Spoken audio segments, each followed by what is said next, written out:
याती नास्त्यत्र संशयः. जे आताची सांगितले होते, अगा अधियज्ञ म्हणितला जयाते. जे आधीची तया माते, जाणूनी अंती. ते देह झोळ ऐसे मानुनी, ठेले आपण पे आपणची होनी. जैसा मठ गगना भरुनी, गगनीची असे. ये प्रतीतीची या माझ घरी, तया निश्चयाची ओवरी. आली म्हणून बाहेरी, नव्हेची से. ऐसे बाह्य ऐक्य संचले, मीची होऊनी असता रचिले. बाहेरी भूतांची पाचही रखवले, नेणताची पडिली. उभया उभेपण नाही जयाचे, मी पडिलिया गहन कवणतयाचे. म्हणून प्रतीतीची ये पोटीचे, पाणी नहाले. ते ऐक्याची आहे वोतिली, की नित्यतेची या हृदयी घातली. दैसी समर समुद्री धुतली, हृदयची ना. पै अथावी घट बुडाला, तो आत बाहेरी उदके भरला. पाठी दैवगत्या जरी फुटला, तरी उदक काय फुटे. ना तरी सर्पे कवच सांडिले, का उबारेन वस्त्र फेडिले. तरी सांगपा काही मोडिले, अवेवा माझी. तैसा आकारूहा आहाच भ्रंशे, वाचुनी वस्तू ते साचलीची असे. तेची बुद्धी जालिया विसुकुसे, कैसे नि आता. म्हणून या परी माते, अंतकाळी जाणत साते. जे मोकली ती देहाते, ते मीची होती. एरवी तरी साधारण, पुरी आदळलिया स्मरण. जो आठवू धरी अंतःकरण, तेची होईजे. जैसा कवणू एकू काकुळती, पळता पवनगती. दुपावली अवचिती, कुहा माझी पडिला. आता तया पडणया आरवते, पडण चुकवावया परवते. नाही म्हणून तेथे पडावेची पडे. तेवी मृत्यूचे नि अवसरे एके, जे येऊनी जीवासमोर ठाके. ते होणे मग न चुके, भलतया परी. आणि जागता जव असिजे, तव जेणे ध्याने भावना भाविजे. डोळा लागत खेवो देखिजे, तेची स्वप्नी. यंजन वापी स्मरन भावन, त्यजंत्यन्ते कलेवरम. तम तमेवैति कौंतेय, सदा तद्भाव भावितः. तेवीं जितेनी अवसरे, जे आवडोनी जीवी उरे. तेची मरणाची ये मेरे, फार हो लागे. आणि मरणी जया जे आठवे, तो तेची गती ते पावे. तस्मात् सर्वेषु कालेषु मामनुस्मर युध्य च. मय्यर्पित मनोर्बुद्धी, मामे वैश्यस्य संशयम्. म्हणून सदा स्मरावे, मातेची तुआ.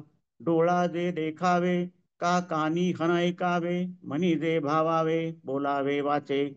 ते आतबाहेरी आगवे, मीची करुणी घालावे.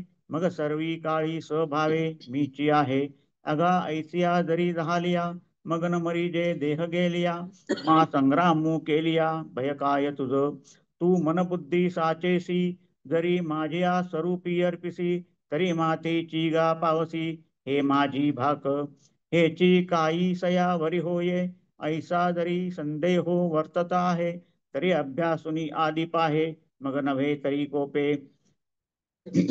अभ्यासो अभ्यास योगयुक्तेन, चेतसा नान्यगामिना. परमं पुरुषं दिव्यं, याति पार्थानुचिंतयन्. येणेची अभ्यासेसी योगू, चित्तासी करीपा चांगू. अगा उपाय बळे पंगू, पहाड ठाकी. तेवी सद्भ्यासे निरंतर, चित्तासी परमपुरुषाची मोहर. लावी मग शरीर, असो अथवा जावो. जे नानागती पावते, ते चित्तवरील आत्मयाते. मग कवण आठवी देहाते, गेले की आहे. पै सरितेचे नि ओघे, सिंधू जळा मिनले घोघे. ते काय वर्तत आहे मागे, म्हणून पाहो येती. ना ते समुद्रची होऊन ठेले, तेवी चित्ताचे चैतन्य झाले. जेथ यातायात निमाले, घनानंद दे. आणि मरणाच्या वेळी जो केवळ माझे स्मरण करीत शरीराचा त्याग करून जातो, तो मत्स्वरूप पावतो, याविषयी संशय नाही. अर्जुना, ज्यास अधियज्ञ म्हणतात. म्हणून आत्ताच सांगितले त्या मला, जे पुरुष जिवंत असतानाच जाणून मरणकाळीही जाणतात. ज्याप्रमाणे मठ हा पोकळीने भरून पोकळीत असतो, त्याप्रमाणे जे पुरुष देह खोटा आहे असे विचाराने जाणून आपणच आत्मरूप होऊन आपल्या ठिकाणी असतात, अशा या वरील अनुभवाच्या माझघरात निश्चयाच्या खोलीत त्या झोप आली म्हणून त्यात बाह्य विषयांची आठवणच होत नाही. याप्रमाणे अंतर्बाह्य ऐक्य भरलेले असून ते पुरुष मद्रूप होऊन राहिले असता बाहेर पाचही भूतांच्या खपल्या पडल्या तरी त्यास खबरच नाही. जिवंतपणी सर्व व्यवहार करीत असता ज्यास त्या शरीराच्या उभेपणाची जाणीव नाही, त्यास मग शरीर पडण्याचे संकट कोणते असणार. म्हणून अशाही प्रसंगी त्याच्या स्वरूप अनुभवाच्या पोटातील निश्चयरूप पाणी हालत नाही. ती त्याची प्रतीती ऐक्यरसाचीच जणू काय ओतलेली असते, अथवा त्रिकालाबाधित जे स्वरूप त्या स्वरूपाच्या हृदयात ती जणू काय घातलेली असते. त्याची प्रतीती ऐक्यतारूपी समुद्रात जणू काय धुतली असल्यामुळे ती मळत नाही. अथांग पाण्यात घट बुडाला असता तो आत बाहेर पाण्यानेच भरलेला असतो. नंतर तो दैववशात पाण्यात असतानाच जर फुटला तर त्या घटात असलेले पाणी फुटते काय. अथवा सर्पाने काठ टाकली, अगर एखाद्याने उकडते म्हणून वस्त्र टाकले तर असे करण्यात अवयवांमध्ये काही मोडतोड झाली का, सांग बरे. त्याप्रमाणे वरवर भासणारा जो शरीररूपी आकार तोच नाश पावत असून त्या शरीराशिवाय असणारी आत्मवस्तू तर जशी सर्वत्व भरलेली आहे तशीच आहे. तीच आत्मवस्तू आपण अनुभवाने झाल्यावर आता देहपाताच्या वेळी बुद्धीचा निश्चय कसा डगमगेल. म्हणून याप्रमाणे मला अंतकाळी जाणत असता जे देहाचा त्याग करतात ते मद्रूपच होतात. एरवी साधारण विचार करून पाहिले तर मरण येऊन ठेपले असता मनुष्याच्या मनाला ज्या वस्तूची आठवण होते तीच वस्तू तो होतो. ज्याप्रमाणे कोणी एखादा मनुष्य काकुळतीने वाऱ्यासारखा पळत असता एकाएकी दोन्ही पावले निसटून आडात पडला. आता त्याला पडण्यापूर्वी ते पडणे चुकविण्याकरता दुसरा काही उपाय नाही, म्हणून जसे त्याला पडावेच लागते. त्याप्रमाणे मृत्यूच्या त्या प्रसंगी जी काही एक वस्तू जीवनाच्या समोर येऊन उभी राहते, ज्या वस्तूकडे त्याचे मन लागते, ती वस्तू होणे मग कोणत्याही प्रकाराने चुकत नाही. आणि जेव्हा मनुष्य जागा असतो त्यावेळेला त्याच्या वृत्तीने ज्याचा ध्यास घेतलेला असतो तेच त्याला डोळा लागल्याबरोबर स्वप्नात दिसते. अथवा हे कुंतीपुत्रा, ज्या ज्या वस्तूचे स्मरण करीत मनुष्य अंतकाली देहाचा त्याग करतो त्या त्या वस्तूप्रत तो सर्वदा तिच्या स्मरणाने तिच्या ठिकाणी चित्त एकाग्र झालेला असल्यामुळे जातो. ज्याप्रमाणे जिवंत असताना जी गोष्ट आवडीने अंतःकरणात राहते तीच मरणाच्या वेळी वारंवार मनात येते आणि मरणसमयी ज्यास जी वस्तू आठवते त्याच गतीला तो जातो. म्हणून सर्व काळी माझे स्मरण कायम ठेव आणि युद्ध कर. मन व बुद्धी माझ्या ठिकाणी अर्पण करून राहिलास म्हणजे तू निसंशय मजप्रतच येशील. असे आहे म्हणून तू नेहमी माझे स्मरण कर. डोळ्यांनी जे पाहावे किंवा कानांनी जे ऐकावे अथवा मनाने ज्याची कल्पना करावी किंवा वाणीने जे बोलावे, वरील सांगितलेले सर्व व्यवहार आत बाहेर मीच करून घाल. मग सर्व काल सहज मीच आहे. अरे असे झाले म्हणजे मग देह नाहीसा झाला तरी तो मरत नाही. मग लढाई केलीस तरी तुला काय भय आहे. तू मनबुद्धी ही खरोखर माझ्या स्वरूपात अर्पण करशील तर मग माझ्याशी एकरूपच होशील, हे माझे प्रतिज्ञापूर्वक सांगणे आहे. अशी स्थिती कशाने होईल असा जर संशय तुझ्या मनात राहिला असेल तर अगोदरच अभ्यास करून पहा. मग ती स्थिती झाली नाही तर रागव. हे पार्था, अभ्यास योगामुळे स्थिर झालेल्या व अन्यत्र न जाणाऱ्या चित्ताने परमपुरुषाचे सतत स्मरण करणारा मनुष्य तेजस्वी परमपुरुषाप्रत जातो. याच अभ्यासाबरोबर चित्ताची सांगड चांगल्या प्रकारे घाल. अरे प्रयत्नांच्या बळावर पांगळा देखील पर्वत चढून जातो. त्याप्रमाणे सद्भ्यासाने तू निरंतर आपल्या चित्ताला परमपुरुषाचे ध्यान लाव. मग शरीर राहो अथवा जावो, नाना गतींना पावणाऱ्या चित्ताने एकदा आत्म्यात वरले मग देह आहे किंवा गेला ह्याची आठवण कोणी ठेवायची. नदीच्या ओघाबरोबर धो धो करीत समुद्राच्या पाण्यात मिसळते ते पाणी ते मागे काय चालले आहे म्हणून पाहण्याकरता परत येते काय, नाही, तर ते समुद्रच होऊन राहिले. त्याप्रमाणे ते चित्त चिद्रूप झाल्यावर मग त्या ठिकाणी जन्ममरणाचा क्षीण सहजच संपला, कारण ते चैतन्य एकरस आनंद आहे. जय जय रघुवीर समर्थ.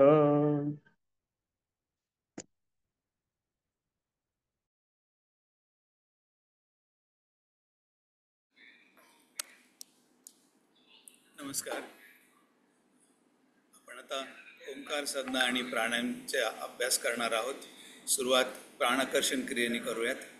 आपण जिथं बसला असाल तिथं कम्फर्टेबली बसा. खाली बसलेला असाल तर क्रॉस लेग सुखासन, अर्धपद्मासन किंवा पद्मासन. खुर्चीत बसला असाल तर ताट बसा. बॅक स्ट्रेट, नेक स्ट्रेट, नजर समोर, डोळे बंद. ब्रीद इन करताना मनातल्या मनात सो म्हणायचं आहे. ब्रीद आउट करताना मनातल्या मनात हम म्हणायचं आहे. ब्रीद इन सो, ब्रीद आउट हम, सो हम, सो हम, सो हम, सो हम, सो हम, सो हम, सो हम, सो हम, सो हम, सो हम, सो हम, सो हम, सो हम, सो हम, सो हम, सो हम, सो हम, सो स्टॉप. आपण आता प्राणायामचा अभ्यास करणार आहोत. प्राणायाममध्ये आपण जे आहे त्याच्यात रेचक, कुंभक, आंतरकुंभक आणि बाह्यकुंभक अशा बऱ्याचशा गोष्टी अंतर्भूत आहेत. फक्त मी सांगेल त्या ते इन्स्ट्रक्शन आपण फॉलो करा. सुरुवात करूयात. एक्झेल, घर्षणयुक्त पुरक, exhale, half inhale, breathe in breathe out सुरू करायचं आहे.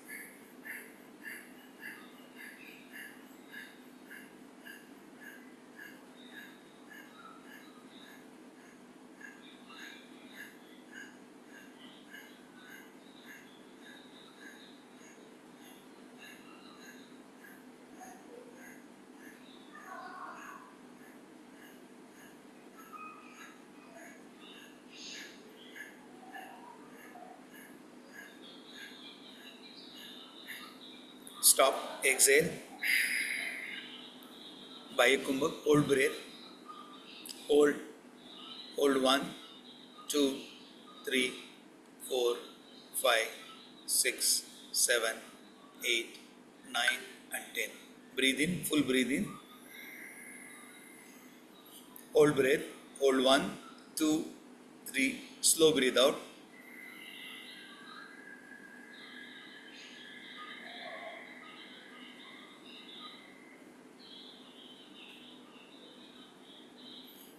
स्टॉप. हा एक राऊंड झाला आहे. आणखीन एक राऊंड करूयात. एक्झेल, अर्धपूरक, breathe out, breathe out, in breathe out सुरू करूया.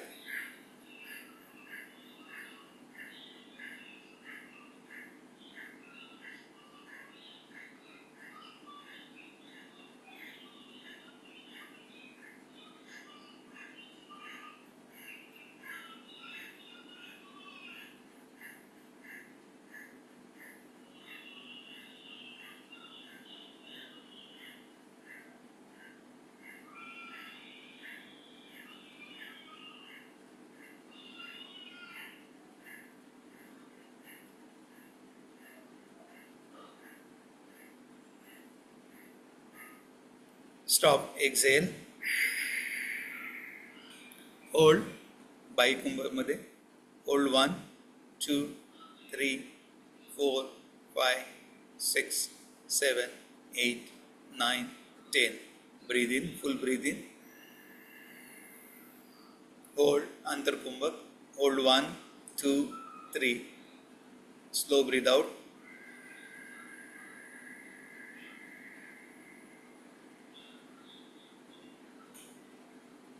स्टॉप. आपण आता ओंकार साधनेचा अभ्यास करणार आहोत. ओंकार सुरुवातीला 3 ओंकार, त्याच्यानंतर 1 मिनिटाचं ध्यान आणि नंतर 2 ओंकार. अ, उ आणि म असे 3 अक्षर आहेत. अर्ध्या श्वासामध्ये अ, उ म्हणायचं आहे आणि राहिलेल्या अर्ध्या श्वासामध्ये मकार करायचा आहे. आध्यात्मिक प्रगतीसाठी मकार जास्त केल्याचं कधीही चांगलं. ओंकार हा घंटानादासारखा दीर्घ असावा, तेलाच्या धारेसारखा अखंड आणि शंखनादसारखा गंभीर असावा. एक्झेल, घर्षणयुक्त पूरक.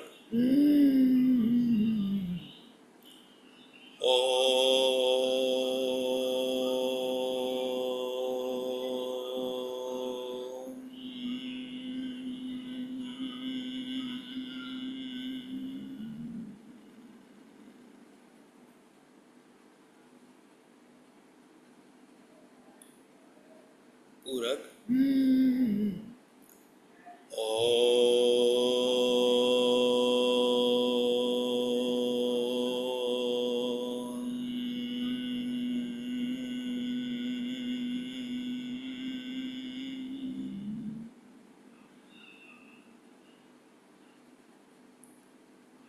पुरं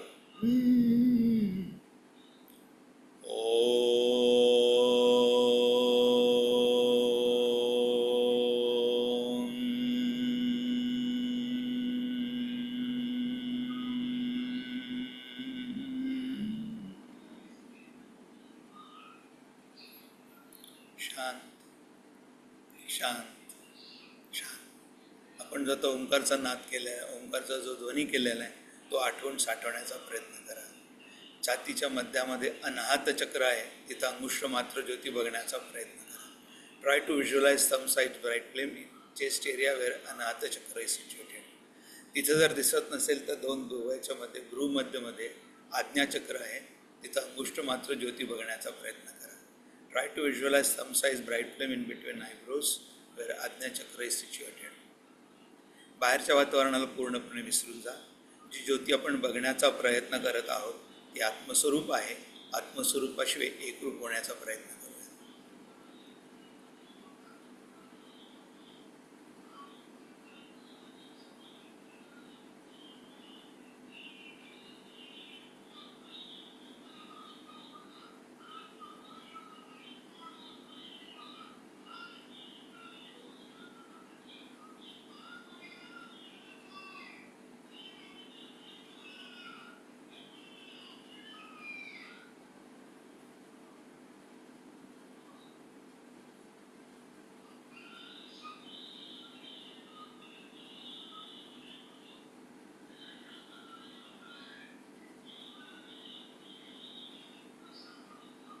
परत एकदा 2 वेळा ओंकार.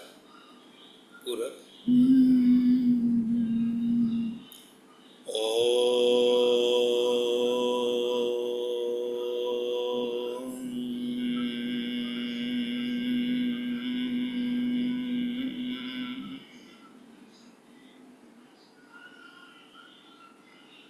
पूरक.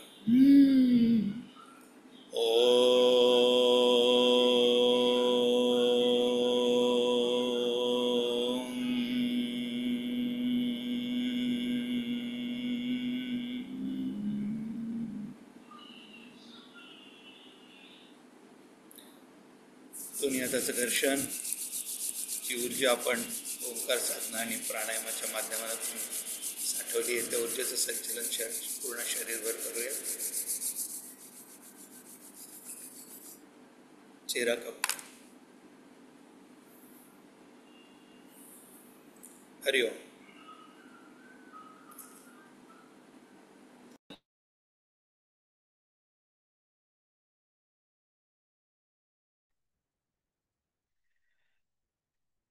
रामाय रामभद्राय रामचंद्राय वेधसे रघुनाथाय नाथाय सीताया पतये नमः.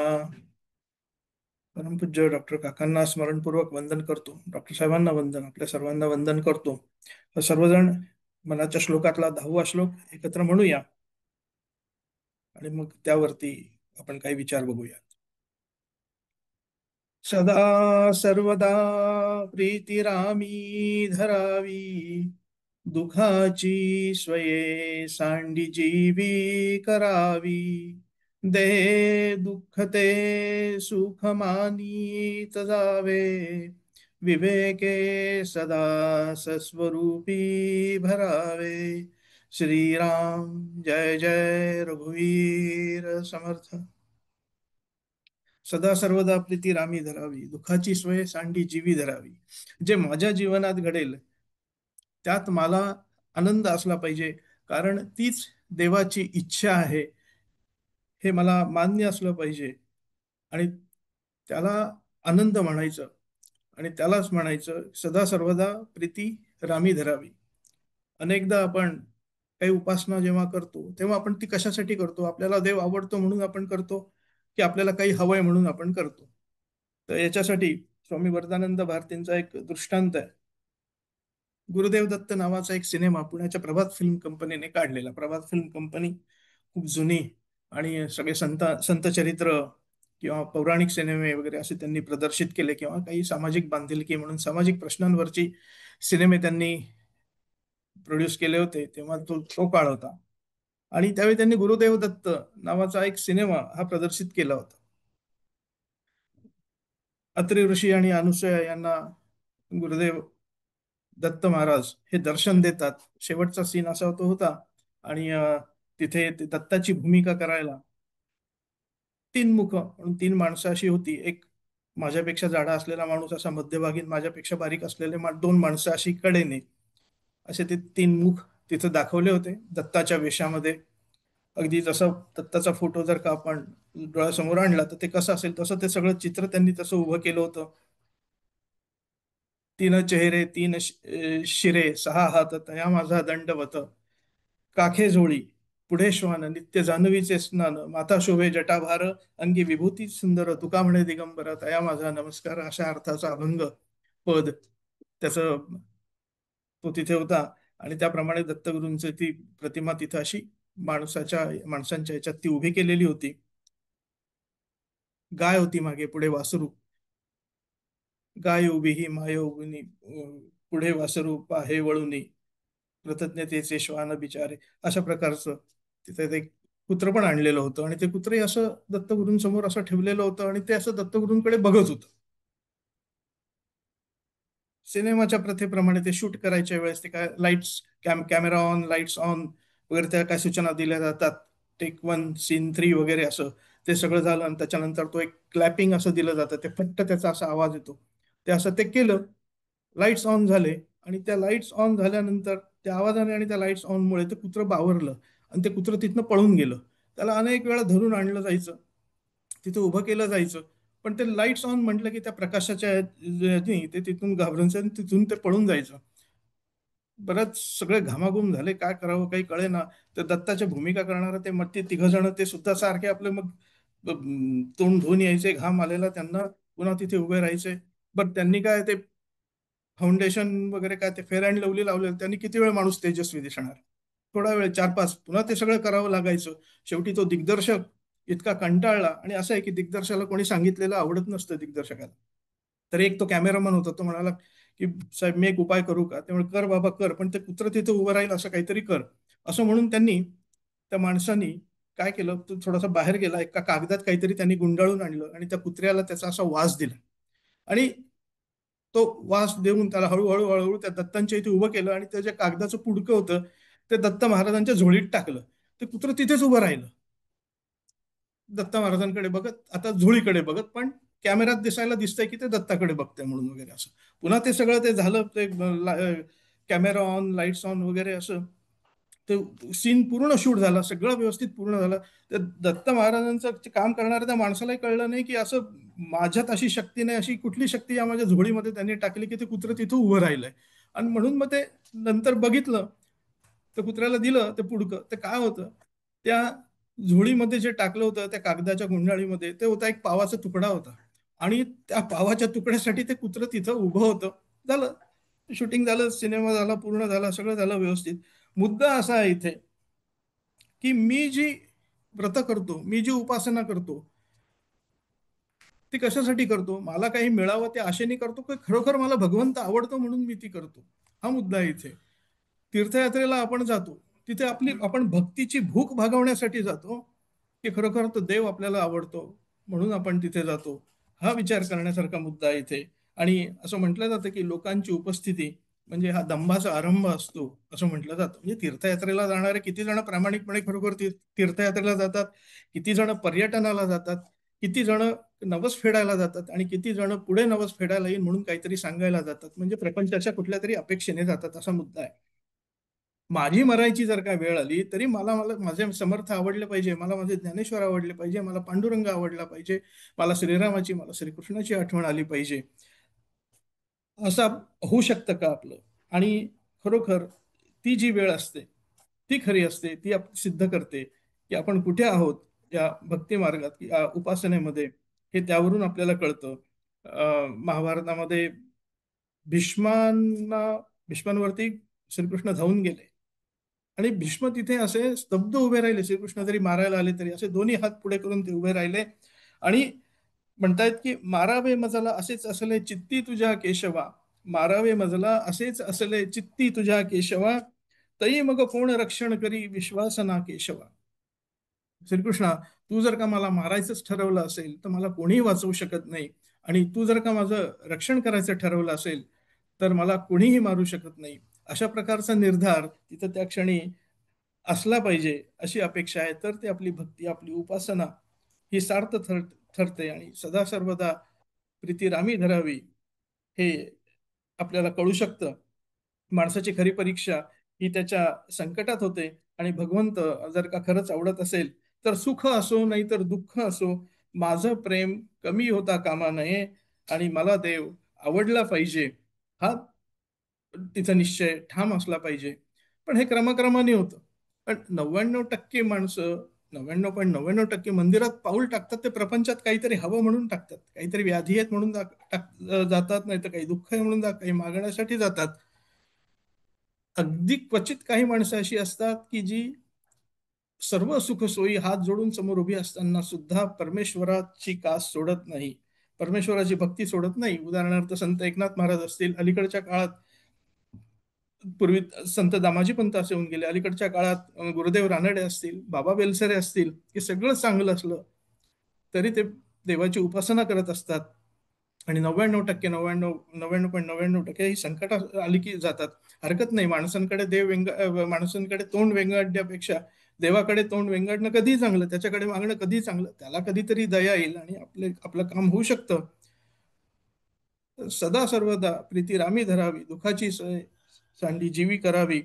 मनासारखं घडत नाही म्हणून दुःख होतं, आणि देव मला आवडतो, जगात सगळं जे घडतं ते त्याच्या इच्छेने घडतं, यावर आपली दृढ श्रद्धा असली पाहिजे. अजून एक मुद्दा आहे. समजा मी बाजारात गेलो बायकोसाठी साडी आणायला आणि माझं 1,000चं बजेट आहे असं मी त्यांना सांगितलं.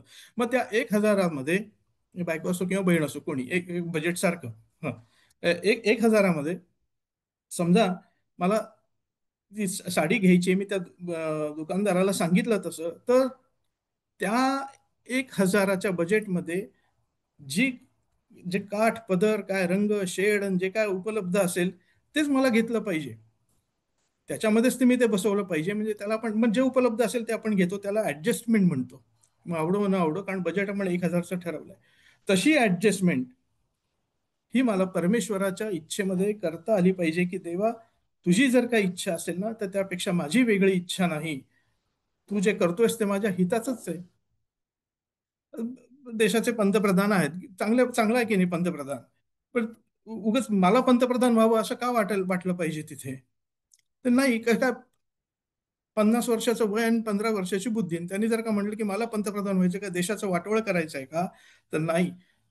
ही जर का परमेश्वराची इच्छा नाही तर आपण होऊ शकत नाही त्याच्यामध्ये.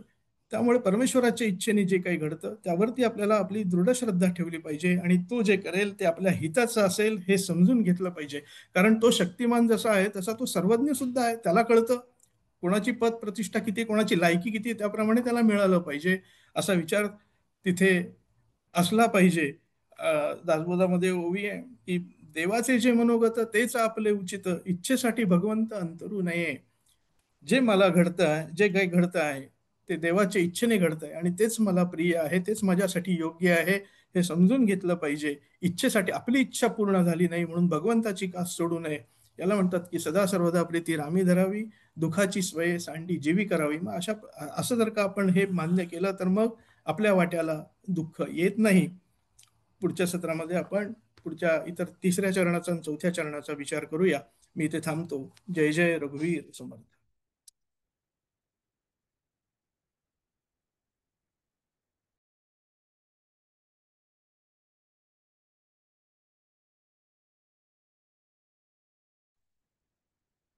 जय जय रघुवीर समर्थ.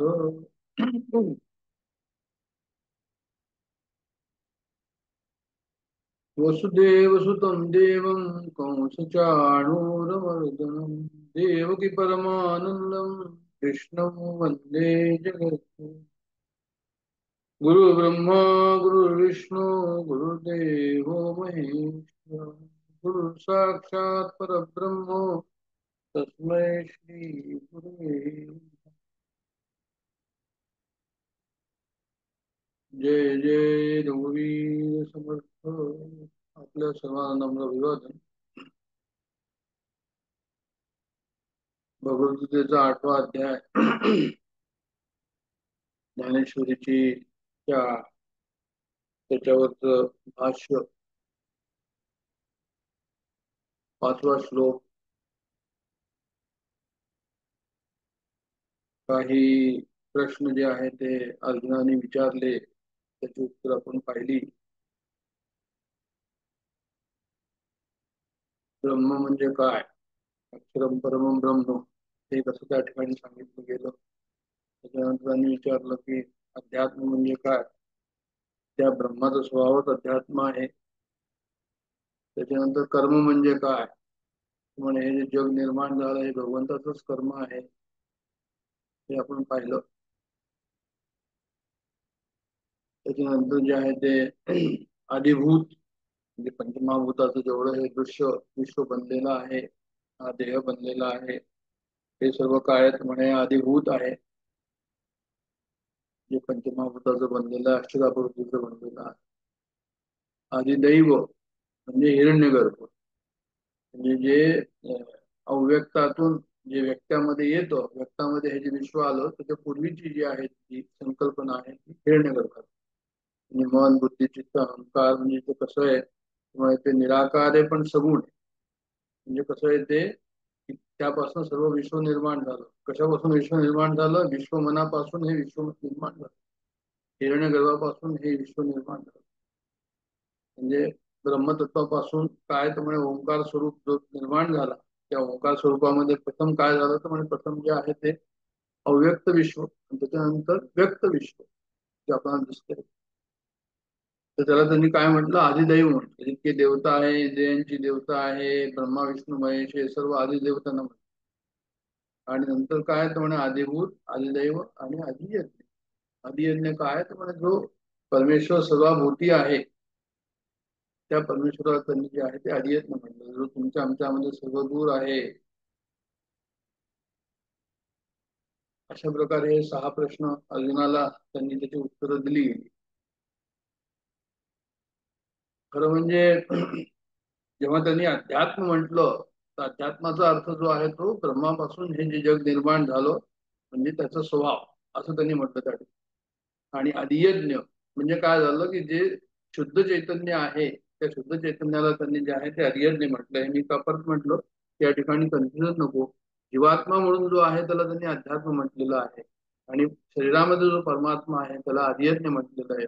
आता हे सर्व सांगायचा उद्देश काय आहे, या सर्व सांगायचा उद्देश हाच आहे की एकच परब्रह्म सर्वदूर ओरतूर भरलेलं आहे. हा मुख्य त्या ठिकाणी सांगण्याचा त्यांनी प्रयत्न केला.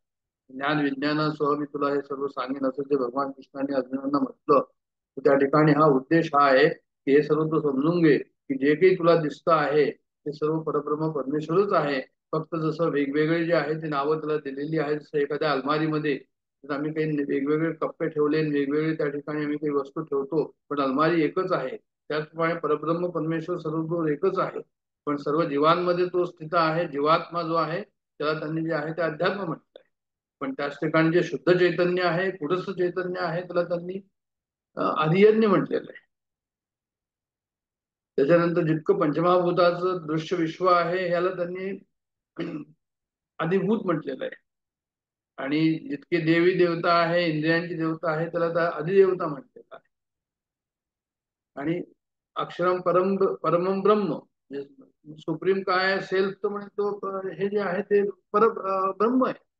अशा प्रकारे मी परत का सांगितलं की ह्या ठिकाणी आपल्याला एक स्पष्ट संकल्पना असावी की म्हणजे ह्या सर्वांचा अर्थ काय आहे, एक.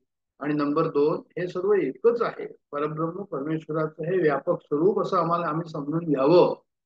आणि हे जर एकदा समजलं तर सर्वव्यापी परमात्मा कसा आहे ते आम्हाला त्या ठिकाणी समजण्याकरता जे आहे ते त्याची मदत मिळेल. हे फार महत्वाचं जे आहे तो भाग आहे. अध्याय 8वा तसाही महत्वाचा आहे, या उद्देशाने महत्वाचा आहे की व्यापक स्वरूप परब्रह्माचं कसं आहे आणि आता पुढचा जो आपला विषय आहे जो आपण पाहिलेला आहे आणि तो जो 5वा श्लोक जो आहे की अंतकाले जे मावय स्मरण मुक्ता कलेवरम ये प्रयाती समद्भाव यात नास्तत्र संशय, हा जो श्लोक आहे त्या ठिकाणी हा 7वा प्रश्न अर्जुनाचा आहे. 7वा प्रश्न जो आहे तो मृत्यू समय काय होतं कसं होतं, हा जो एक प्रयाण कालीच्या वेळेस काय होतं अशा प्रकारचा जो एक त्याचा प्रश्न आहे तो प्रश्न यांनी या ठिकाणी त्याचं उत्तर दिलेलं आहे. आता मृत्यू म्हटलं म्हणजे काय, अध्यात्मामध्ये मृत्यू हा विषय जो आहे हा फार महत्वाचा आहे. म्हणजे आज आपण श्री गुरु बेलसरांचं मृत्यूबद्दलचं जे चिंतन आहे ते पाहणार आहोत. थोडस ते त्यांनी ज्ञानेश्वरीच्या संदर्भामध्ये दिलं आहे, या श्लोकाच्या संदर्भामध्ये दिलेलं आहे मृत्यूचं चिंतन. दासबोधामध्ये त्यांनी मृत्यूचं चिंतन मृत्यू निरूपण जो आहे त्या संदर्भातही दिलेलं आहे. त्यांनी पुष्कळसे असे उत्तम विचार मांडलेले आहे. आणि जसं मी सांगितलं की परमार्थामध्ये मृत्यू हे समजून घेणं की मृत्यू काय आहे हे समजून घेणं जसं आवश्यक आहे, अत्यंत आवश्यक आहे, म्हणून याचं चिंतन जितकं आपल्याला जास्त करू शकू, कारण मृत्यू आहे सर्वांचाच, आपल्या कोणाचा तरी मृत्यू होतो प्रत्येक ठिकाणी ठिकठिकाणी, आणि आपल्याला वेळोवेळी जे आहे ती त्याच्याबद्दलची सूचना येत असते की याचा मृत्यू झाला त्याचा मृत्यू झाला. तर हे मृत्यूचा जो संकल्पना परमार्थामध्ये काय असावी त्याच्याबद्दल सर्व थोडस आपण अभ्यास या ठिकाणी करणार आहोत. अंतकालेचे मामेव स्मरण मुक्ता कलेवर म्हणजे म्हटलंय की अंतकाळी जे आहे जे माझं स्मरण करेल तो मला प्राप्त होईल असं म्हटलंय त्यांनी. आणि पुढच्या याच्यात म्हटलंय की यजम स्मरण भाव, म्हणजे तुम्ही ज्या भावामध्ये ज्या स्मरणामध्ये शरीर सोडाल त्या भावाला प्राप्त व्हाल. अशा प्रकारचे 2, 5 आणि 6 हे श्लोक या ठिकाणी आहे. तर आता प्रश्न हा ठिकाणी होतो की जेव्हा मी ह्या ठिकाणी असं म्हटलं की हा जो जातो हा मी कोण, जाणारा मी कोण आणि राहणारा मी कोण. आता आपल्याला माहिती आहे त्याच्याबद्दलची आम्हाला कल्पना आहे. म्हणजे काय कल्पना आहे त्या ठिकाणी की म्हणजे जो अहंकार आहे तो जो आहे तो जाणारा येणार आहे, आणि जे साक्षीभाव आहे ते कसं आहे ते त्या ठिकाणी राहणार आहे. आणि हे साक्षीभाव जो आहे हाच आदी यज्ञ आहे. आणि या आदी यज्ञाबद्दल समजण्याकरता सुद्धा जे आहे या श्लोकामध्ये त्यांनी बरंच विवेचन दिलेलं आहे. आणि ह्या साक्षीत्वाचं दर्शन जर झालं तर मग विराटाचं दर्शन साक्षीत्वाचं दर्शन एकच आहे, त्याचे काही वेगळे असं नाही आहे. हे अत्यंत आवश्यक आहे की जेव्हा आपण म्हणतो की स्मरण कोणी कुणाचं करायचं, अहमभावाने परमात्माचं स्मरण करून परमात्म्यामध्ये अहमभावाने विलीन व्हायचं मृत्यू येण्याच्या आधी. जर त्यावेळेस जो आहे अहमभाव जो आहे तो कशामध्ये चिकटला, संसारामध्ये चिकटला, तर परत त्याच याच्यामध्ये जो आहे तो जाईल. हे म्हणून हे सर्व स्पष्ट करण्यासाठी हा जो आहे तो या ठिकाणी आपण हा आपला अभ्यास चाललेला आहे. म्हणून तो अंतकाळाचं महत्व आहे. अंतकाळाचं महत्व काय आहे की आपल्याला माहिती आहे की अंतकाळ हा निश्चित येणार, आणि अंतकाळ जो आहे त्याचा विचार करणं हा परमार्थाचा पाया आहे. तर अशा प्रकारे मृत्यूचा विचार जो यांनी मांडलेला आहे, श्री गुरु बेलसरांनी मांडलेला आहे, तो आपण पाहूया. त्यांनी असं लिहिलंय या ठिकाणी की आत्मसाक्षात्काराचा विचार करताना मृत्यूचा विचार करणं अत्यंत आवश्यक आहे. आता आम्ही या ठिकाणी सर्व बसलेलो आहोत कशा करता की मी कोण हे माहीत करण्याकरता बसलो आहोत. आता मी कोण जर माहिती करायचं असेल तर मृत्यूचा विचार जो आहे ते आम्हाला करावा लागेल, कारण की संपूर्ण जीवनाचा अर्थ जो आहे तो त्याच्याशिवाय कळणं शक्य नाही. शेवटी अध्यात्मामध्ये काय करतो आम्ही, अध्यात्मामध्ये जो आहे तो जीवनाचा अर्थच पाहतो ना. मी कोण आहे हे पाहणं हे सुद्धा जीवनाचा अर्थच पाहणं आहे. तर हा जीवनाचा अर्थ म्हणजे मी कोण आहे हे एकदम कळणार नाही जोपर्यंत तुम्ही मृत्यूचा पण विचार त्या ठिकाणी मांडणार नाही. म्हणजे अध्यात्माच्या वाटचालीत काय होतं म्हणे आम्हाला जे आहे ते सर्वांना साक्षात्कार काही होत नाही, साक्षात्कार होणं कठीण आहे. तरी पण आम्ही समजून घ्यावं की अध्यात्म म्हणजे काय, म्हणजे त्या ठिकाणी जितकं आम्हाला जे आहे ते मदत मिळेल त्याची ह्या संसारापासून अलिप्त होण्याची. म्हणजे मी केव्हा तरी मृत्यू होणार, माझा मृत्यू केव्हा तरी होणार हे निश्चित आहे. मृत्यू संबंधी काही गोष्टी निश्चित आहे की माझा मृत्यू केव्हा तरी होणार आहे. परत दुसरी काय आहे तर म्हणजे मृत्यूचा काळ अगोदर समजणं कठीण आहे.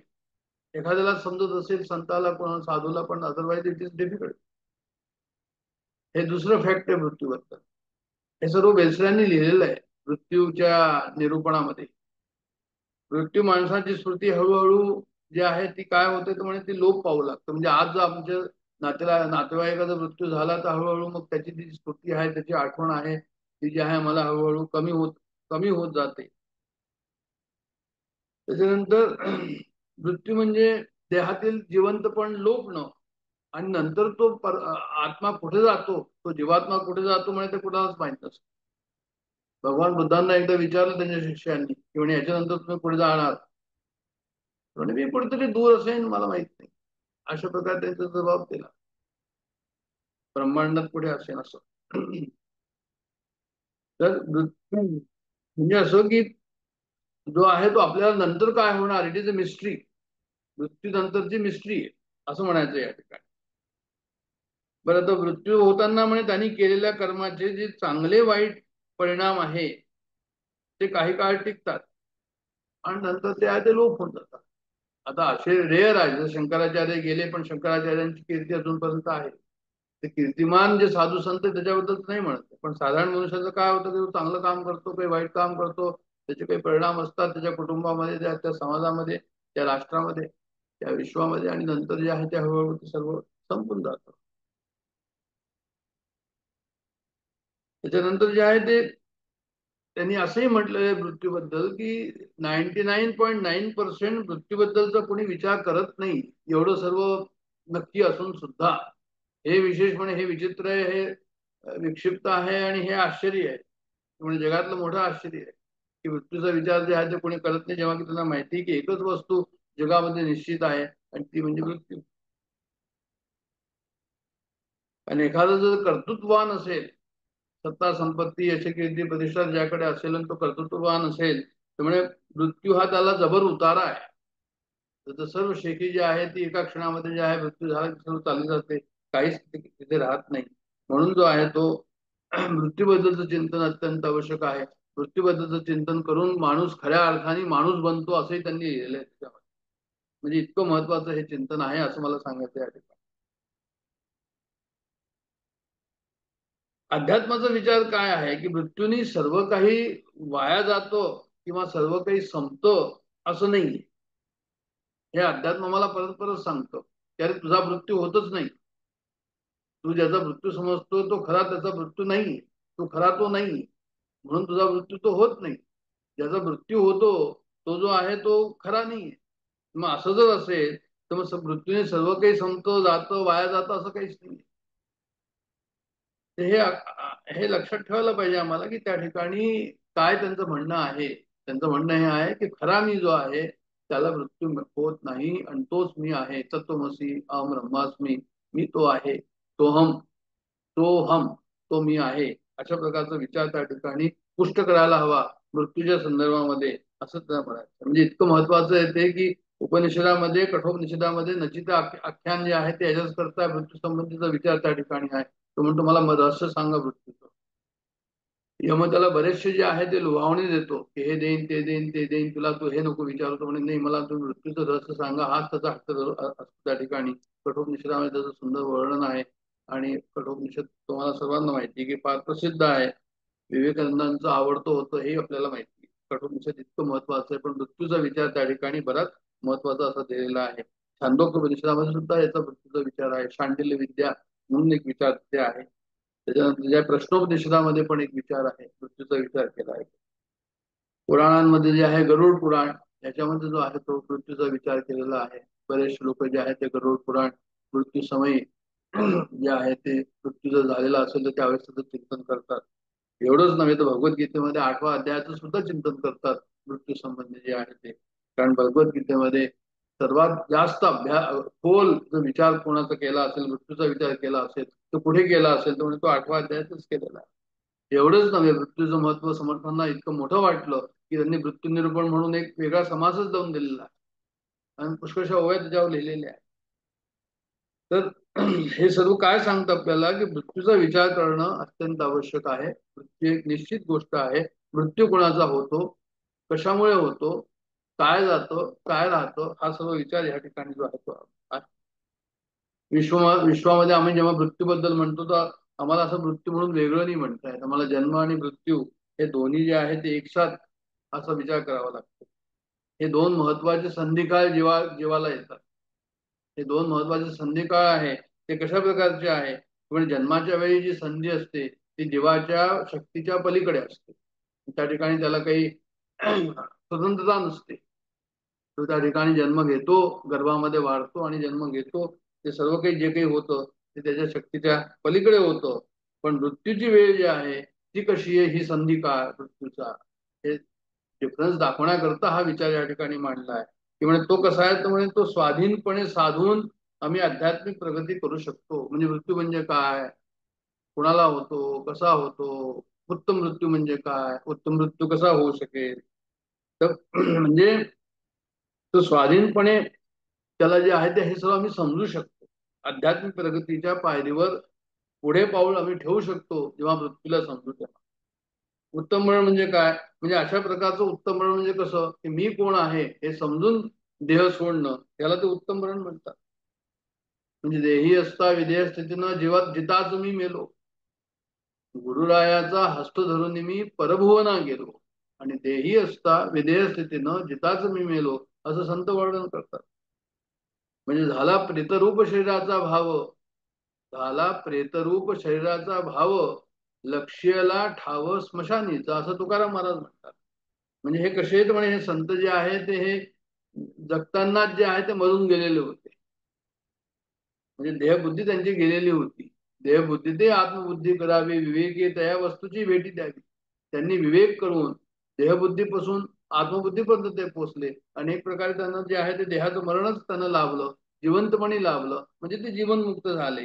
तर हे सर्व जे आहे ते मृत्यू, जन्म जरी आपल्या हातात नाही तरी मृत्यू जो आहे तो कशा प्रकारे आम्ही, आर्ट ऑफ डाईंग ज्याला आपण म्हणतो, किंवा एक सुंदर मृत्यू ज्याला आपण म्हणूया, की सुंदर मृत्यू कसा होईल, तर सुंदर मृत्यू असा होईल की जो देहबुद्धी ज्याची पहिलेच गेलेली आहे आणि आत्मबुद्धीमध्ये जो स्थित आहे त्याला मग तो देह जाणं न जावो अथवा न राहो पांडुरंगी दृढ भाव, देह जावो अथवा न राहो पांडुरंगी दृढ भाव, अशी त्याची अवस्था असते. तर सांगायचं तात्पर्य असं की ह्या ठिकाणी उत्तम मरण म्हणजे हे अशा प्रकारचं उत्तम मरण आहे. मग आता सर्वसाधारण मनुष्याला काय होतं, सर्वसाधारण मनुष्याचं म्हणतात की जन्मभर तुम्ही ज्या भावनेत जगाल, ज्या विचारात जगाल, ज्या काम क्रोध लोभ मोह मत्सर ज्या भावना तुमच्या असतील त्याचप्रमाणे जो आहे तो तो विचार, ती भावना त्यावेळेस बलात्काराने मृत्यूच्या वेळेस तुमच्या जवळ येईल. म्हणजे खूप मोठं स्टेटमेंट झालं आहे. इन द सेन्स की जिम्मेदारी काय आहे मनुष्याची, जिम्मेदारी मनुष्याची ही आहे की कोणत्याही प्रकारचं आमचा विचार क्षणाक्षणाला जो आहे तो आम्हाला त्याच्यावर लक्ष ठेवायला हवं की त्या ठिकाणी जे आहे ते जन्मभर सत्याचं अन्वेषण चाललंय की नाही चाललंय, सत्याचा विचार चाललाय की नाही चाललेला आहे, परब्रह्माचा विचार चाललेला आहे की नाही चाललाय. म्हणून ज्याचा जन्मभर तसा विचार चालला असेल मग त्याला अंती जो आहे त्याच भावनामध्ये त्याच भावामध्ये त्याचा मृत्यू होईल, म्हणजे तो देह सोडेल. आणि तो जर देह सोडला तर मग तो भाव परमेश्वराचा भाव असल्यामुळे तो परमेश्वरात जाऊन विलीन होईल.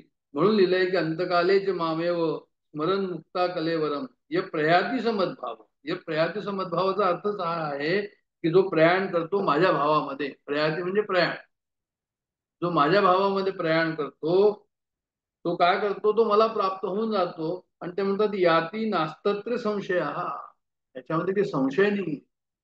पण एवढंच आहे की असं कोणी म्हटलं की बा आम्ही त्यावेळेस करून घेऊ, आता आम्ही यंग आहोत, 40 आहे 50 आहे 60 आहे आमची वय आहे, जाऊ आता 10-15 वर्षांनी जेव्हा काही मृत्यूची वेळ येईल आमची, आम्ही त्यावेळेस सर्व करून घेऊ. तर तसं नाही चालणार. जन्मभर जे तुमचे विचार असतील भावना असतील त्याच ज्या आहेत ते शेवटी जाऊन तुम्हाला त्या समोर येतील, त्या राहतील, असं त्यांना म्हणायचं. म्हणजे आता मृत्यूचं हे जे आम्हाला आहे अविद्येमुळे, किंवा मी देह आहे आणि हे सर्व माझं मी आणि माझं ह्याच्यामध्ये काय होतं तुम्हाला, माझं लक्षातच राहत नाही मृत्यूबद्दलचं.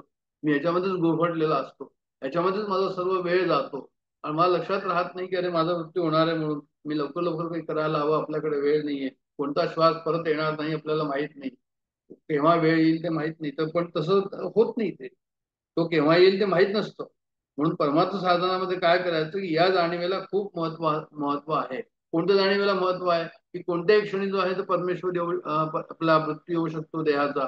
म्हणून आपण जे आहे ते कल्याण जे आहे ते करायचं, क्षणाक्षणाला जो आहे तो उपयोग करायचा, श्वासाश्वासाचा उपयोग करायचा आणि परब्रह्माचं चिंतन करून परमात्माचं चिंतन करून आम्ही आपलं कल्याण करून घ्यावं. हे या ठिकाणी सांगण्याकरता म्हणून मृत्यूचा विचार जो आहे तो अत्यंत महत्वाचा आहे. माणसाला सर्वात जास्त भीती कशाची असते तर म्हणे मरणाचीच असते. त्याला मग मरण नको असतं का तर म्हणे नको असतं. का नको असतं तर म्हणे त्याला जे आहे त्या वासना त्याच्या संपत नाही. वासना शिल्लक असतात. काही वासना झालेल्या असतात, काही वासना राहिलेल्या असतात. म्हणजे राहिलेल्या असतात त्याच्यामुळे काय होतं म्हणे अतृप्ती होते त्याला. मग वासना जर शिल्लक राहिल्या असतील त्याला काय वाटतं, त्याला वाटतं की बा ठीक आहे आणखीन मला काहीतरी मिळावं, आयुष्य मिळावं, म्हणजे मी जे आहे त्या वासना पूर्ण करेल. त्याच्यामुळे त्याचं सर्व जीवन चालतं. रात्रंदिवस तो याचाच विचार करतो की माझी ही वासना कशी पूर्ण होईल. पण संतांचं कसं आहे तर म्हणजे संतांच्या वासना पहिले संपलेल्या आहेत. संत आनंदाला सामोरे जातात कारण त्यांच्या वासना कशा आहेत म्हणजे त्या पहिल्यांदाच संपलेल्या आहे.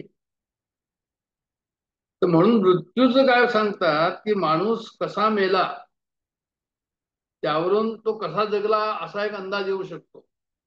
आणि माणूस जे आहे ते किती जगला याच्यापेक्षा तो कसा जगला याचं जास्त महत्व आहे. तर पाहून घ्या की कशा प्रकारे अध्यात्म आम्हाला या ठिकाणी जो आहे तो मार्गदर्शन करतो आहे. वीर ओळखावा रणी, वीर ओळखावा रणी आणि साधू ओळखावा मरणी असं लिहिलं. म्हणजे याला मरण कशा प्रकारे आलं त्याच्यावरून समजला देतो की याची काय बायोग्राफी असेल, कशा प्रकारचं जीवनचरित्र याचं असायला. कारण मृत्यू कसं आहे तर म्हणे इथे मृत्यू निष्पक्ष आहे. इथे काही वशिला नाही चालत. इथे काही असं हे नाही किंवा जे आहे ते कुणाला येईल कुणाला नाही येणार असं नाही. मृत्यू न म्हणे हरी, मृत्यू न म्हणे अवतारी असं जे समर्थांनी लिहिलंय. किंवा त्यांनी असंही लिहिलेलं आहे त्या ठिकाणी की म्हणजे जे आहे ते कसंही असं तो जो आहे ते गेले बहुत या दोन शब्दाचा प्रयोग करून त्यांनी जो ते असं म्हणाले की असे पुष्कळसे गेले मी म्हणणारे कितीतरी गेले पण मृत्यूनी त्यांना जे आहे शेवटी गाठलंच. म्हणजे मृत्यू सर्वांना हा गाठतोच. तो निष्पक्ष आहे. या जगात कोणी चिरंजीव नाही आहे. असं कोणी नाहीये की बाबा तुला ठीक आहे त्याचा जो आहे तो मृत्यू झाला नाही. मग ज्याला आत्मज्ञान झाले ते काय झालं होतं म्हणजे ते कीर्तिरूपानं राहिले पण ते कसे झाले परब्रह्म स्वरूप होऊन राहिले. तर हा संतांनी जो आपल्याला अभ्यास सांगितलेला आहे तो कशासाठी सांगितला आहे की आपण पण जे आहे त्याचप्रमाणे व्हावं आणि मृत्यूवर जे आहे ते विजय प्राप्त करावा. आणि काय शिकायचंय तर मृत्यू जर अटळ आहे तर शोक न करताना माणसाने त्याला सामोरे जायला हवं. हे हे शिकायला हवं. मृत्यूची व्याख्या तशी आहे. काय व्याख्या आहे मृत्यूची तर म्हणजे जे माणसाची जी वासना आहे माणसाची वासना जड कवच जे आहे ते धारण करून दृश्यात येते. माणसांची इच्छा आहे माणसाची वासना आहे ती काय करते ती जड कवच म्हणजे देह धारण करून ती दृश्यामध्ये येते. म्हणजेच पंचमहाभूताचा खोळ पंचमहाभूताचा झोळ ती निर्माण करते. आता याच्यामध्ये असं हे आहे म्हणजे ज्ञानेश्वरांनी सुद्धा जी आहे ती ओवी अशी लिहिलेली आहे की ते देह झोल ऐसे मानुनी त्याले आपण ते आपणची होऊनी जैसा मठ गगना भरूनी गगनीची सारे. म्हणजे हा देह जो आहे तो झोळ ऐसा मानायचा आणि तो त्याच्यामध्ये जो आहे तो आरामाने बसायचा त्या देहाच्या झोळामध्ये निजरूप होऊन बसायचं. जैसा मठ गगना भरूनी गगनची असे म्हणजे एखादं आपलं घरच आहे म्हणा ते घराच्या आतमध्ये पोकळी आहे आणि घराच्या बाहेरही पोकळी आहे म्हणजे घर त्या पोकळीमध्ये आहे. तर तसंच हा देह सुद्धा जो आहे तो चैतन्याच्या पोकळीमध्ये आहे असं त्यांना म्हणायचं या ठिकाणी. या दोन्ही या ज्या ओव्या आहे 59 आणि 60 या 5व्या श्लोकाच्या तर त्या या ठिकाणी आपल्याला असं सांगतात की देहाला केवळ एक पांघरूण किंवा एक पोळ आहे असे ओळखून ते निजरूपामध्ये राहतात असं त्या ठिकाणी म्हणतात. किंवा जसा मठ किंवा एखादं घर मुळात आत बाहेर आकाशातच असतं. मग ते स्वतः जे आहे ते काय की म्हणजे ते आकाशाशी तद्रूप होऊन राहतात. जसं मठाच्या आतमध्ये किंवा घराच्या आतमध्ये आकाश आहे तसा मी त्यांच्या चित्तात असतो व मठ हा भोवतीच्या गगनातच असतो. म्हणजे ते आकाशामध्येच असतात ते त्या ठिकाणी आणि म्हणून ते सर्व व्यापी अशा माझ्या स्वरूपाला निवसत असतात. म्हणजे ते स्वरूपामध्येच असतात असं म्हणायचं. स्वरूप वेगळं नाहीये ते वेगळं आहे असं काही नाही. ते स्वरूपातच आहे स्वरूपच आहे फक्त तिथे खोळ बांधून जे आहे ते बसलेले आहे राहिलेले आहे. हे महत्व या ठिकाणी त्यांनी सांगितलेलं आहे. पुढे असंही सांगितलेलं आहे त्यांनी की जेव्हा साप असतो तो कात काढतो तर म्हणजे काय त्याच्यामध्ये फरक पडतो. साप सुद्धा जो आहे तो ना तरी सर्पे कवच सांडिले का उभारेन वस्त्र फेडिले ते सांगपा काही मोडले अवेवा माझी. सापाने काट टाकली किंवा उघडतोय असं त्यांनी म्हटलं आणि वस्त्र काढलं, त्या सापाचा अवयव किंवा माणसाच्या शरीराचे अवयव काही कमी होतात का? सापाने काट टाकली तर त्याला काही फरक पडतो का? नुसतेच काट जाते, स्किन जाते. तसंच जे आहे ते एखाद्याने वस्त्र काढलं तर वस्त्र जाता आम्ही ड्रेस चेंज करतो. मग ड्रेस चेंज करताना वस्त्र काढून दुसरं वस्त्र घालायच्या ऐवजी त्यावेळेस काही कमी जास्त होतं का? काही अवयव कमी जास्त होतात का? त्यामुळे नाही होत. तसंच देहाचा आकार आहे तो मोडून गेला आणि मूळ शाश्वत अस्तित्व जे आहे ते तसंच असतं. हा जर ठाम निश्चय झाला असेल तर अंतकाळी काय होतं म्हणजे देहपाताच्या वेळीही तो निश्चय जो आहे तो तसाच टिकून राहतो. तैसा आकार वा आहाच अंशे. म्हणजे हा आकार जो आहे देहाचा हा हा आम्हाला जो आहे तो आकाराच्या पाठीमागे आम्ही लागलेलो आहोत. वाचुनी वस्तू ते साचलीची असे. आकार जरी गेला तरी वस्तू आहेच, परब्रह्म आहेच. त्याची बुद्धी झाली या विसुकुसे कैसेनी आता. त्यांनी असं म्हटलं या ठिकाणी की अंतकाळी देहपाताच्या वेळीही तो निश्चय जो आहे तो कसा विस्कटेल एकदा तुम्ही निश्चय केला तर.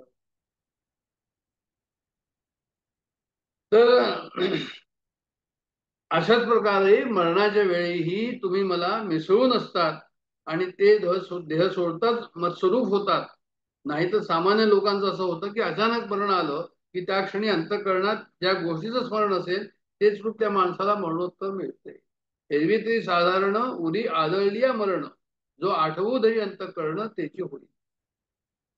म्हणजे त्यांना असं म्हणायचं की एखादा मनुष्य असेल दौडता दौडता जर मध्ये खड्डा आला आणि खड्ड्यात जर तो पडला तसंच ह्या मनुष्याचं आहे की मनुष्य जो आहे तो शेवटला जर त्याचा हे आला वेळ आली त्याची शेवटली त्याच्यामध्ये जो काही विचार असेल त्या विचाराला तो नंतर पावे.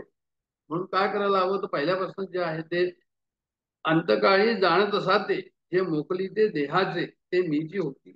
पण भगवंताचं जर स्मरण असेल तर भगवंतासारखं जे आहे ते होऊन जाऊ. म्हणून काय करायचं नेहमीच भगवंताचं जे आहे ते स्मरण ठेवायचं. तर मृत्यूचा असंच विचार जो आहे सांगितलं मी की एक वासनेनी काय केलं एक कवच धारण केलं जन्म झाला तेव्हा आणि मृत्यू झाला तेव्हा काय केलं त्या वासनेनी जो आहे ते कवच काढून टाकलं आणि ती वासना फ्री झाली आणि ती वासना जी आहे तर वासना जी आहे ती आपली पूर्ती करण्याकरता दुसऱ्या ठिकाणी जो आहे तो शोध घेऊ लागली की कोणत्या ठिकाणी मी जे आहे परत खोळ घेऊ देहाची. तर अशा प्रकारचं जन्म मृत्यूचं जे आहे ते हे आहे कन्सेप्ट आणि वासना तशीच असते. जी काही वासना वाचलेली आहे राहिलेली आहे ती वासना तशीच असते आणि ती वासना पुढे जी आहे ती जी राहिलेली आहे त्याप्रमाणे वासास जीर्णानी यथा विहाय नवानी ग्रहणाती नरोपरा. म्हणजे जे आहे ते काय होतं तर म्हणजे जुने वस्त्र जे आहे ते आम्ही टाकतो आणि नवीन वस्त्र जो आहे तो हा जीवात्मा जो आहे तो धारण करतो. तथा शरीराणी विहाय जीर्णान्य ज्ञानी संयाती नवानी देही. तसंच शरीराचं सुद्धा अशाच प्रकारचं जसं वस्त्राचं आहे असं आम्हाला भगवद्गीता जे आहे ते दुसऱ्या अध्यायामध्ये 22व्या श्लोकामध्ये हे सांगतं की जुनं वस्त्र काढायचं नवीन वस्त्र घालायचं. तशाच प्रकारे हा देह जुना म्हणून टाकायचा आणि नवीन म्हणून घ्यायचा असं त्याचं कन्सेप्ट या ठिकाणी सांगितलं. मृत्यू म्हणतात की मृत्यू कालाधीन पण आहे. तर मृत्यू कालाधीन आहे म्हणजे काय कालोस्मी लोकक्षय कृत्व वृद्धो असं म्हटलेलं आहे. कशामध्ये म्हटलंय भगवद्गीतेमध्ये म्हटलंय 11व्या अध्यायामध्ये 32व्या श्लोकात म्हटलंय की त्यांनी असं म्हटलंय की जो आहे मी काय आहे तर म्हणजे मी जो आहे तो काळ जो आहे तो मी स्वतःच आहे असं नाही. कालोच मी लोकक्षय कृत वृद्धो म्हणजे मृत्यूचा मालक कोण म्हणजे माणूस कशाने मरतो रोगाने मरतो का आजाराने मरतो का ऍक्सिडेंटने मरतो का. तर त्यांनी असं म्हटलं की माणूस रोगाने मरत नाही काळ संपला की मरतो. म्हणजे एखाद्याचा रोग असेल आणि खूप दिवस चालतो ना अरे हा मनुष्य जो आहे मला तर वाटत होतं की राहणार नाही म्हणून इतके दिवस पण राहतो कारण त्याचा काळ संपला नव्हता. म्हणजे काळाचं सावध जे आहे ते मृत्यू. काळाचं जे आहे ते कोणावर काळ घाला करतो तर मृत्यू घाला करतो. मृत्यू त्याच्यामुळे सरता संचिताचे शेष नाही क्षणाचा अवकाश भरता न भरता निमिष जाणो लागे. असं त्यांनी म्हटलं या ठिकाणी की सरिता संचिताचे शेष संचित जर तुमचं राहिलेलं संपलं असेल तर नाही क्षणाचा अवकाश.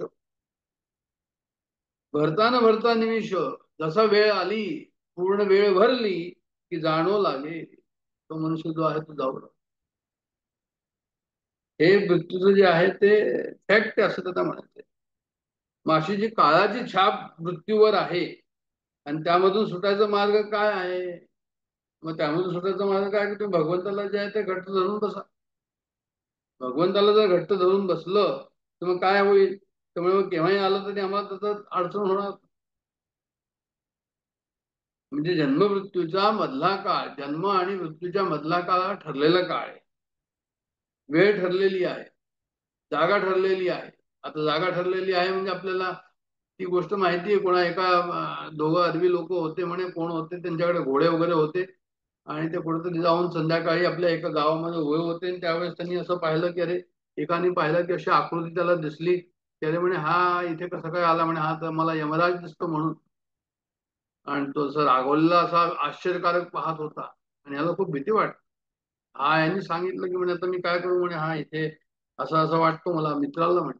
मग मित्र म्हणाले की अरे माझा घोडा जरा जास्त चांगला आहे, तू हा घेऊन जा आणि दुरात दूर जा, जितकं दूर जाऊ शकते तितकं दूर जा, म्हणजे हा काही इथे तुझ्या पाठीमागे येणार नाही इतक्या दूर. आणि तो खरंच चालला गेला, खूप दूर गेला. त्याने विचार केला की चला निसटलो, ह्याच्या कचाटात म्हणजे वाचलो म्हणून बऱ्याच अशा प्रकारचे. थोड्या वेळाने त्याला परत तिची आकृती समोर दिसली. अरे म्हणे हा तर इथेही आहे. मग त्याला विचारलं की अरे पण ह्यावेळेस कशी होती ती आकृती? म्हणे ती अशी समाधानकारक होती, आनंददायी आकृती होती.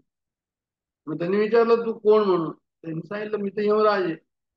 म्हणे मग तू तिथेही आला होता? म्हणे हो तिथेही आलो होतो. म्हणे पण त्यावेळेस तू असं वाटत होतं की रागवलेला आहे की आश्चर्य झालंय तुला? म्हणे हो. म्हणे बरोबर आहे, त्यावेळेस माझा चेहरा तसा होता कारण की मला खूप काळजी लागली होती. म्हणे तू इथे बसलेला आहे आणि आज मला तुला घ्यायला यायचंय. तुझी जागा जी आहे ती ह्या ठिकाणी, ज्या ठिकाणी तू आत्ता आलेला आहे. तुम्ही हा विचार करत होतो की तुला कसं घ्यायचं म्हणून, त्या जागेशिवाय मला घेता येणार. पण म्हणजे तू स्वतःच येऊन गेला नंतर.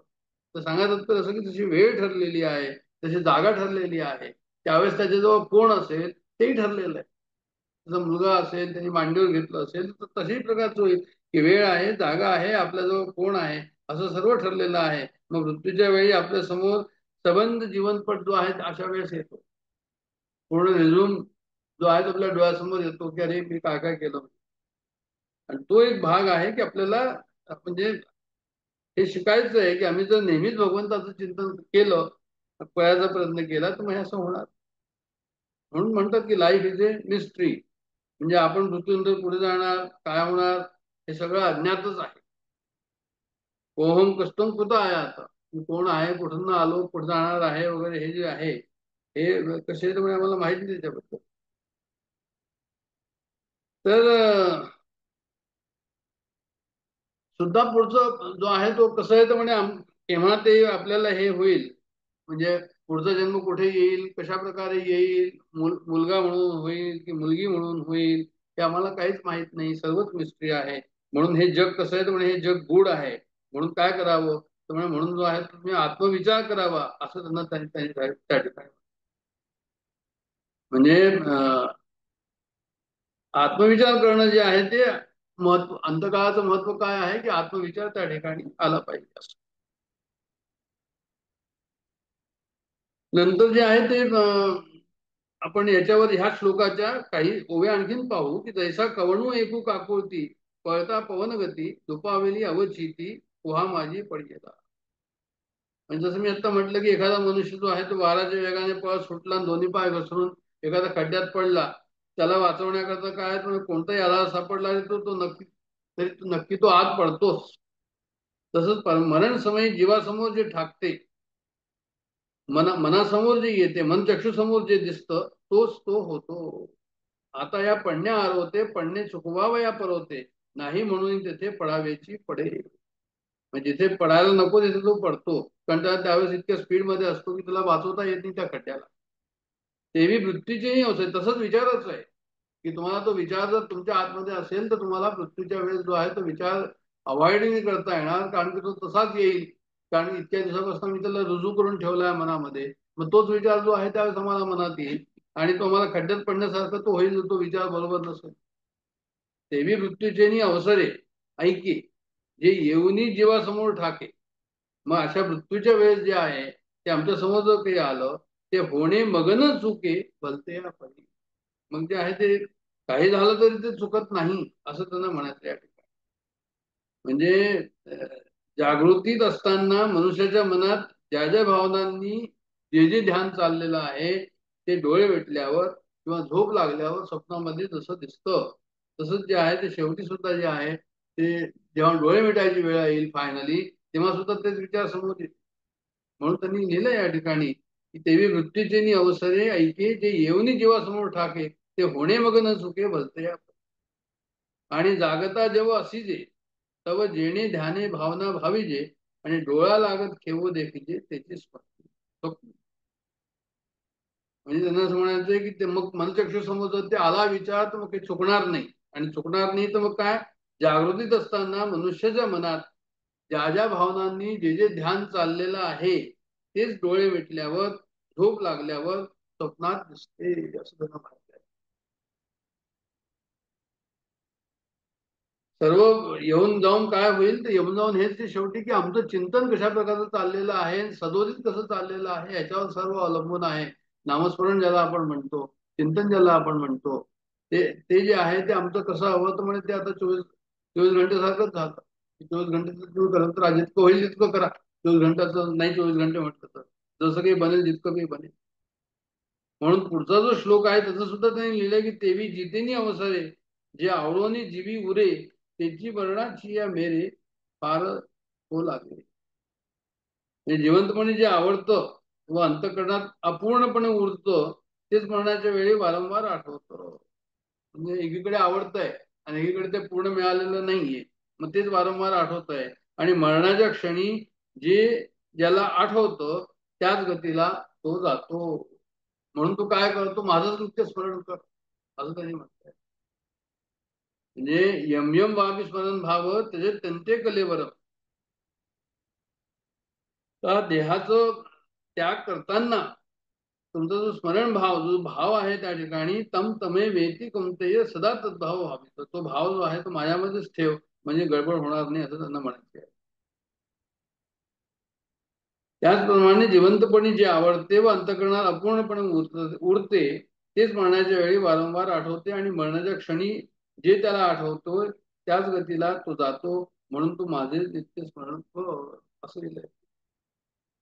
नंतर जे आहे तस्मात सर्वेषु कालेषु मामनुस्मरयुद्धच मया अर्पित मनोबुद्धी मामे वैश्यस संशया. डोळा जे देखावे तर कानी हन ऐकावे, मनी जे भावावे बोलावे वाचे. डोळ्याने जे पाहायचं, कानाने जे ऐकायचं, मनात ज्याची भावना धरायची, जे आपण वाचेनी बोलायचं ते सर्व मनामध्ये व बाहेरही मजशीच निगडीत असावे. म्हणजे भगवंताशीच निगडीत असायला हवं असं त्यांना म्हणायचं. म्हणजे सर्व काळी आत बाहेर भक्ताला मीच अनुभवास येणार, भगवंतच अनुभवास येणार. म्हणजे भरला गंधाट हरी दिसे किंवा रिता ठावया राघवे विण नाही. म्हणजे वासुदेव सर्वमिती, सर्वदूर परमेश्वर आहे, भगवंत आहे, हे जी आहे भावना, ही भावना जी आहे त्या ठिकाणी यायला हवी की त्या भक्ताला मीच अनुभवास येणार.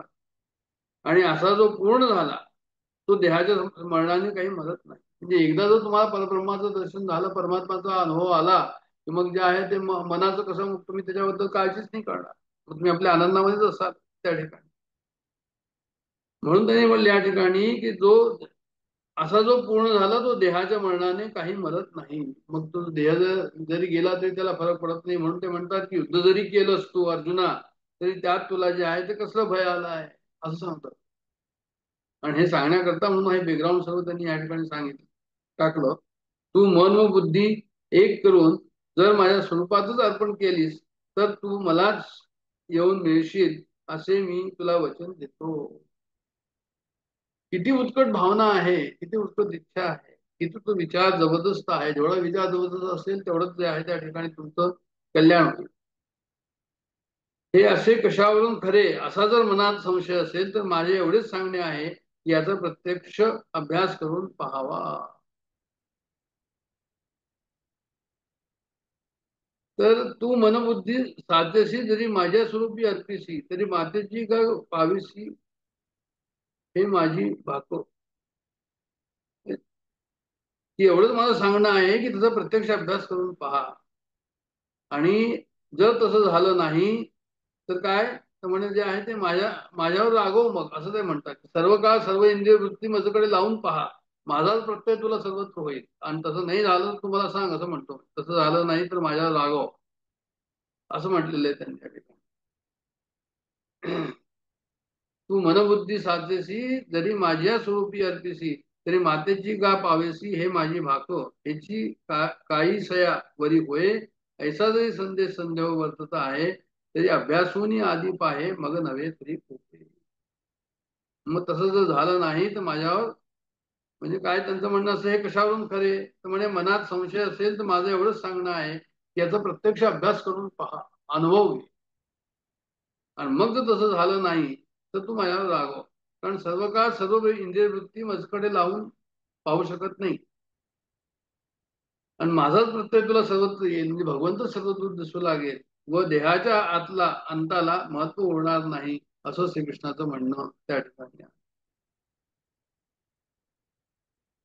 तर हा जो विचार आहे या ठिकाणी मृत्यूचा विचार आहे, हा जसं मी बोललो की अत्यंत महत्वाचा विचार आहे. आणि हा विचार जो आहे तो प्रत्येकाने त्याचं चिंतन करायला हवं. त्याच्यातले संशय काही असतील तर ते संशय दूर करायला हवे. आणि आमचं चिंतन जे आहे ते योग्य दिशेने जायला हवं. आणि सर्व रेफरन्सेस, गरुड पुराणाचा रेफरन्स असो, भगवद्गीतेचा 8वा अध्यायाचा असो, किंवा तुमचा जो आहे तो कठोपनिषदामध्ये नचिकेताचा रेफरन्स असो, किंवा छांदोग्योपनिषदामध्ये शांडिल्य विद्या म्हणून जे आहे त्याचा, हे सर्व पाहायला हवं. म्हणजे आता एक आपला कसं होईल, तर मृत्यू म्हणून जो आहे तो एक आपला सांगोपांग अभ्यास होईल त्या ठिकाणी. आणि ते आपल्याला एक निश्चित असं तत्व आपल्या समोर येईल. आता मी या ठिकाणी थांबणार आहे, कारण की हा विषय जो आहे, मृत्यू संबंधीचा जो विषय आहे तो या ठिकाणी झालेला आहे आपला अभ्यास. फक्त जसं मी सांगितलं की इतर रेफरन्सेस जे आहे, जे मी आता बोललो, ते आपण स्वतः नंतर पाहू शकतो. अंतकालेच मामेव स्मरण मुक्ता कलेवरम य प्रयाती समद्भावम याती नास्तत संशय. की जो अंतकाळी भाव असेल तोच भावामध्ये तुम्ही जे आहे ते काय कराल, तर म्हणजे भगवंताला प्राप्त व्हाल. किंवा दुसरा पुढचा आहे की यम्यम वापी स्मरण भाव तजत्यंते कलेवरम, म्हणजे जो तुमचा भाव असेल शेवटी त्या भावाला तुम्ही प्राप्त व्हाल. भगवंताचा भाव असेल तर भगवंताला, किंवा जो भाव शेवटी असेल त्या भावाला तुम्ही प्राप्त व्हाल. अशा प्रकारे हा विचार आम्ही चिंतन करावं. मी आता या ठिकाणी थांबतो. जय जय रघुवीर समर्थ.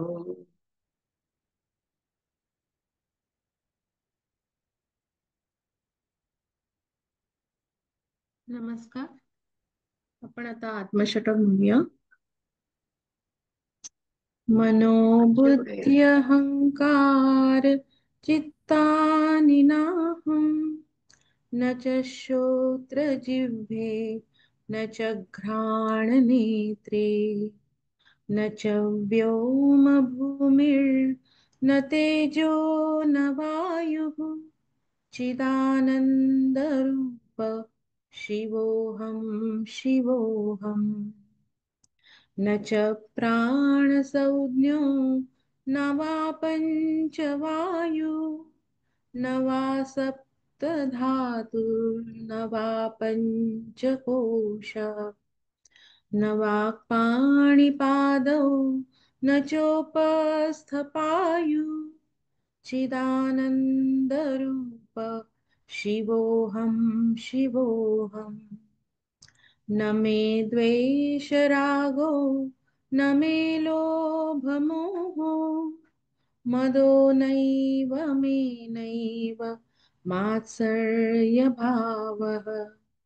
न धर्मो न चार्थो न कामो न मोक्षः, चिदानन्दरूप शिवोऽहं शिवोऽहम्।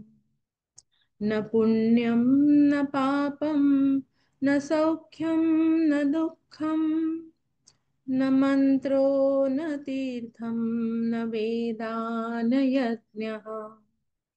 अहं भोजनं नैव भोज्यं न भोक्ता, चिदानन्दरूप शिवोऽहं शिवोऽहम्।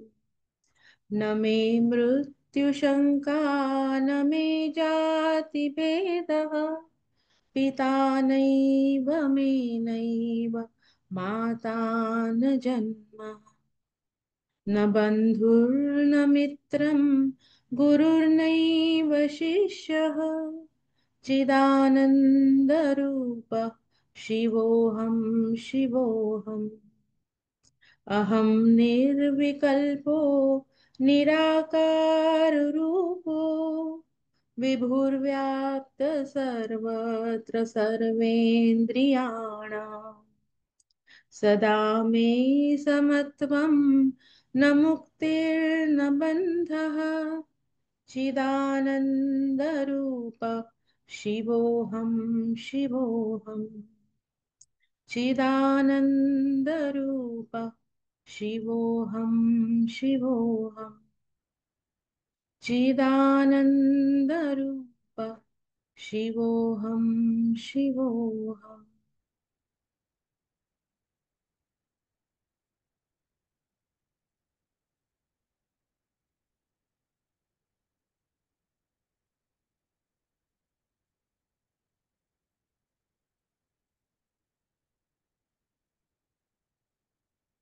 ॐ पूर्णमदः पूर्णमिदं पूर्णात् पूर्णमुदच्यते पूर्णस्य पूर्णमादाय पूर्णमेवावशिष्यते